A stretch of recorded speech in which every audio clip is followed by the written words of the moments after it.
कडकडीच्या उन्हामध्ये काहीतरी थंड थंड खावंसं वाटतं, मग बाहेरून कशाला आणायचं, घरीच बनवूया. तर कढईमध्ये 1 लिटर दूध आहे ना मी उकळत ठेवलेलं आहे गॅसवरती. आता दूध उकळतंय तोपर्यंत इकडे एका मिक्सरच्या भांड्यामध्ये भिजवलेले काजू, बदाम, विलायचीचे दाणे, 1 वाटी दूध टाकून आहे ना मिक्सरला त्याची प्युरी तयार करून घेतलेली आहे. आता दूध इकडे उकळलेलं आहे, त्यामध्ये केसर टाकलेली आहे, बनवलेली प्युरी टाकलेली आहे आणि मस्त स्लो गॅसवरती उकळत ठेवायचं. तोपर्यंत इकडे एका पॅनमध्ये ना 1 वाटी साखर टाकून मी कॅरमलाइज करून घेतलेली आहे. आता कॅरमलाइज केलेली साखर आहे ना दुधामध्ये टाकून घ्यायची. गॅस मात्र स्लो ठेवायचा, नाही तर अंगावर येऊ शकतं.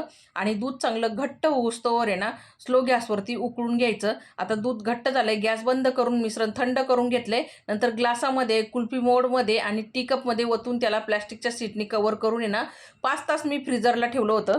5 तासांनी मी बाहेर काढून कट केलेली आहे. तर मंडळी एकदम क्रीमी, टेस्टी, दाणेदार आपली आईस्क्रीम तयार झालेली आहे.